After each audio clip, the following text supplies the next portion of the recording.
आज Doubtnut app download करें। Doubtnut पर अपने सभी गणित, रसायन विज्ञान, भौतिक विज्ञान और जीव विज्ञान के डाउट्स का करो सफाया। बस प्रश्न की फोटो खींचो, एक ही प्रश्न को क्रॉप करो और तुरंत वीडियो सोल्यूशन पाओ। अभी डाउनलोड करें। प्रश्न है, वाष्पोत्सर्जन की क्रिया किसके द्वारा प्रभावित होती है? पहला विकल्प है वायु का तापमान, दूसरा है पत्तियों की एपिडर्मिस, तीसरा है रक्षक कोशिका और चौथा है परासरण दाब। तो सबसे पहले में देख लेते हैं कि वाष्पोत्सर्जन क्या होता है। वाष्पोत्सर्जन की क्रिया में पत्तियों के द्वारा पानी का उत्सर्जन किया जाता है, यानी कि पत्तियों द्वारा पानी रंध्रों के द्वारा बाहर निकलता है। इस प्रकार से वाष्पोत्सर्जन की क्रिया पाई जाती है। अब बात आती है कि वाष्पोत्सर्जन को कौन कौन से कारक प्रभावित करते हैं। तो पहला जो कारक है वो है पृष्ठीय क्षेत्रफल, पत्तियों का पृष्ठीय क्षेत्रफल।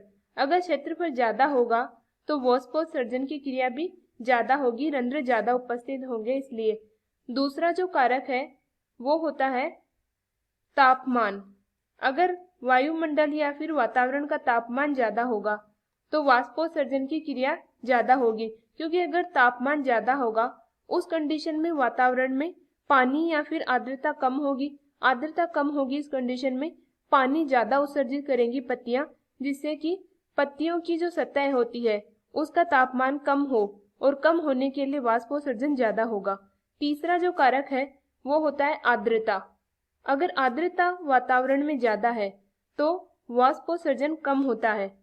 चौथा जो कारक है जो वाष्पोत्सर्जन को प्रभावित करता है वो है वायु की गति। वायु की गति, अगर गति ज्यादा होगी तो वाष्पोत्सर्जन की क्रिया भी ज्यादा होती है।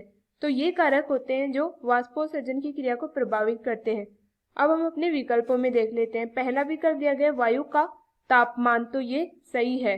दूसरा विकल्प है पत्तियों की एपिडर्मिस, तो ये गलत है, क्योंकि एपिडर्मिस जो है ये बाहरी परत होती है कोशिकाओं की। इस प्रकार से कोशिकाएं पाई जाती है पत्ती की ऊपरी सतह पे, लेकिन ये एपिडर्मिस जो है इसका कोई योगदान नहीं होता वाष्पोत्सर्जन की क्रिया में।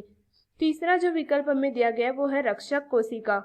रक्षक कोशिकाएं पाई जाती है जिनको द्वार कोशिकाएं बोलते हैं, और वो रंध्र के दोनों तरफ इस प्रकार से पाई जाती है, डंबल आकार में या फिर सेम के बीज के आकार में पाई जाती हैं। तो ये रक्षक कोशिकाएं होती है और इनका भी वाष्पोत्सर्जन में योगदान नहीं होता। चौथा विकल्प है परासरण दाब, ये भी नहीं होगा, क्योंकि परासरण दाब जो है वो झिल्ली की एक तरफ अगर कोई विलयन है और दूसरी तरफ दूसरा विलयन है, ये दो विलयन है, इन दोनों विलयनों के बीच में झिल्ली पे दाब लगता है। उसके कारण जल विभव की अंतर के कारण इनके जो विलायक है वो एक विलयन से दूसरे विलयन में ट्रांसफर होते हैं, और इस प्रकार से ये भी नहीं होगा। तो यहाँ पे हमारा उत्तर आ जाएगा विकल्प नंबर 1।